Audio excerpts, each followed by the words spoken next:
Today is a barn cleaning day.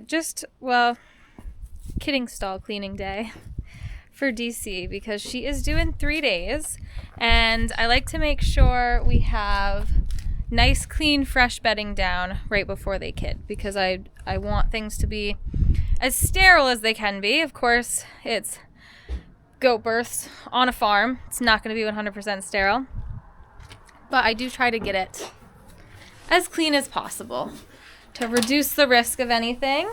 Hi, baby. And also, while we are talking about DC's babies and cleaning out the stall, not while we're cleaning out the stall, I'm going to clean out the stall and then we'll get into it. But I wanted to go over why we got a Lamancha, and also, are we going to make the switch from Nubians to Lamanchas? Because I'm getting this question a lot, and I do see it happen a lot on farms. People start out with Nubians, they get a Lamancha, they switch herds completely because Nubians are loud. They're not the best behaved. And Lamanchas are very opposite to that. They're very quiet. They're quite well behaved. So yeah, I'm going to get the stall cleaned out, and then I'll sit down with you for a little bit and I will go over both of those things with you. Avery?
You're gonna have to ignore my crazy hair. I don't know how to keep it calm, apparently. I can feel all the hay in it. Mostly in the back though, so we should be good. So I want to start out by saying that no, we're not switching breeds, obviously. We love Nubians. The whole start of our herd has been Nubians. My true love is Nubians.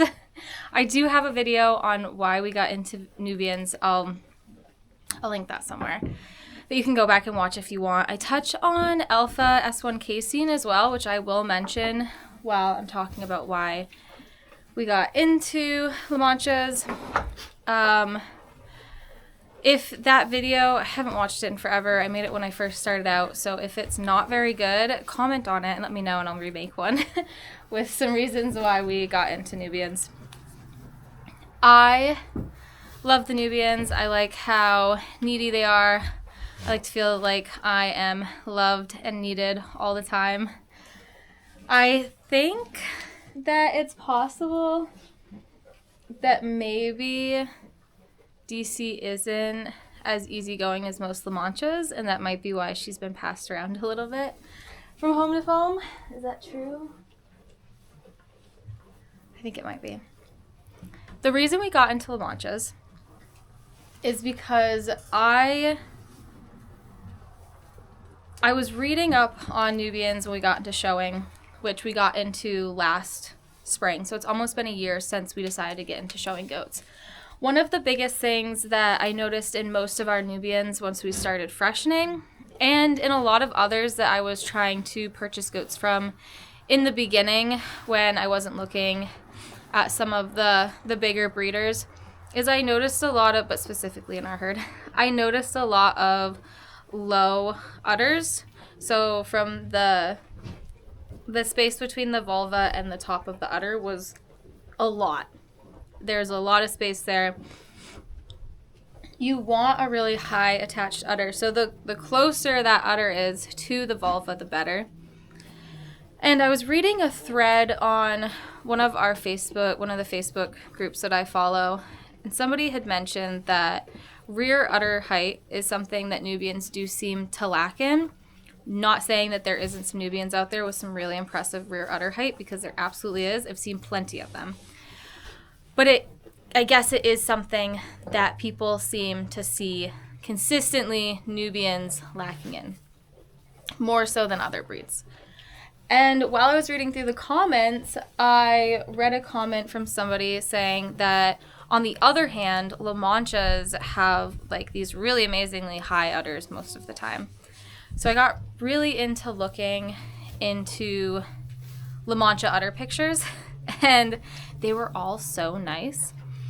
Also, when you're purposely picking out like really nice udder pictures, it's easy to just be like, wow, Lamanchas have the best udders ever, because you're looking at the best of the best.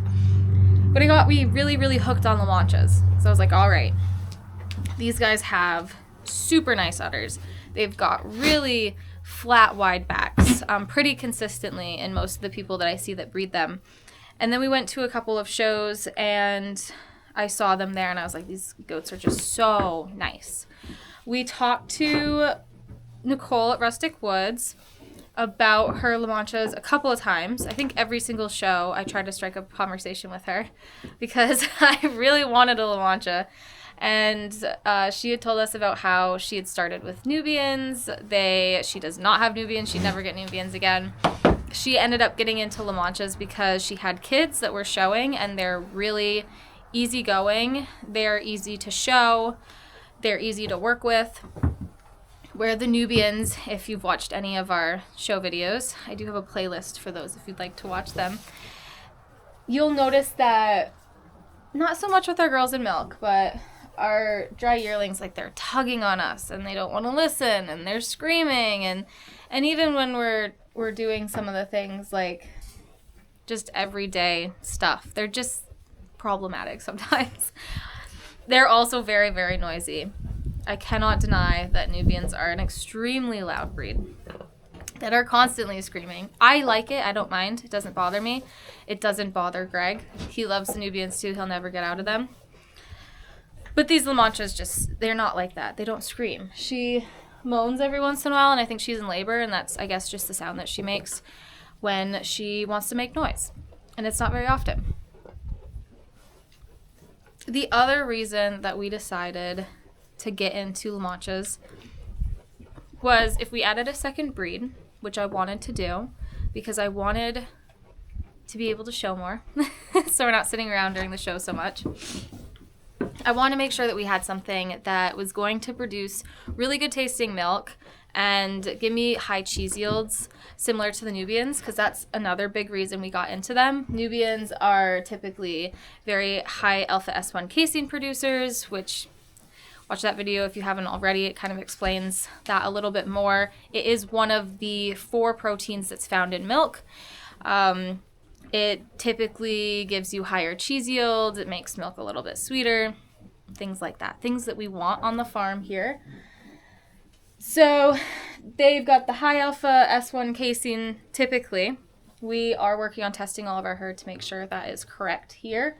And then they have the highest second butterfat content out of any of the dairy goat breeds. Nigerians are first. I'm not going to get into Nigerians. I don't like hand milking Nigerians. And I just prefer a bigger breed. I like the bigger breeds. So we went with the Nubians. They've got the high butter fat, the high alpha S1 casein. I get lots of cheese for not as much milk. Where if we had, low butter fat, low alpha S1 casein, we would need, I don't know how much more milk for how much cheese we're making right now, but it would be more milk, less cheese. When I was looking at the list of goats and what they produce, Lamanchas are right underneath Nubians. So it goes for butterfat, Nigerians, Nubians, Lamanchas. I think that Saanens might be last on the list, but I'd have to double check on that. Saanens are like the highest milk producers. They're going to give you a ton of milk every day, but they have that really low butterfat content. So the amount of cheese that you're going to be able to make with the milk is less than something like a Lamancha or a Nubian. So we've got the similarly high butterfat, not quite as high. And then their milk production is a little bit more so than the Nubians' milk production. And I've heard their milk's very sweet tasting as well. I do think that they're possibly a mix of a Swiss breed. Swiss goats tend to have a little bit goatier tasting milk, but I'd have to do more research on that as well to answer that confidently. Which means that the milk's going to blend really well. We're going to be able to make cheese really well with the milk. And I like the contrast, I like the extreme differences of super long ears, basically no ears. I think it's really cool, and I think that at fairs it's going to get a lot of attention and a lot of people talking about what we did with our goat ears, and I'm going to tell them I chopped them off because that's, I feel like, the best answer. Will we ever have more Lamanchas than we will Nubians? I don't know. Probably not. Will we have a herd of half and half way in the future? Very possibly. I could definitely see us doing kind of like a half and half. But we'll never, I don't think we'll ever have more Lamanchas that are staying. Kidding season's totally different ballpark, but that are staying, I don't think we'll ever have more Lamanchas than we will Nubians. And the Nubians are definitely not leaving, because I do love them.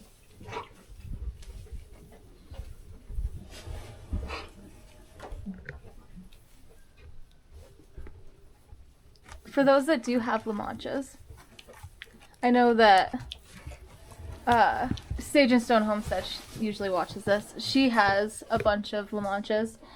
Mini Lamanchas, a couple of standard Lamanchas. Do you clean out their ears? Because I feel like her ears look earwaxy.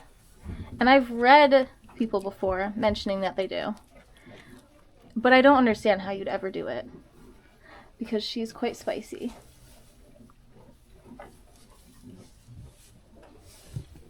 You're not, though. You're so sweet. You're a sweet girl.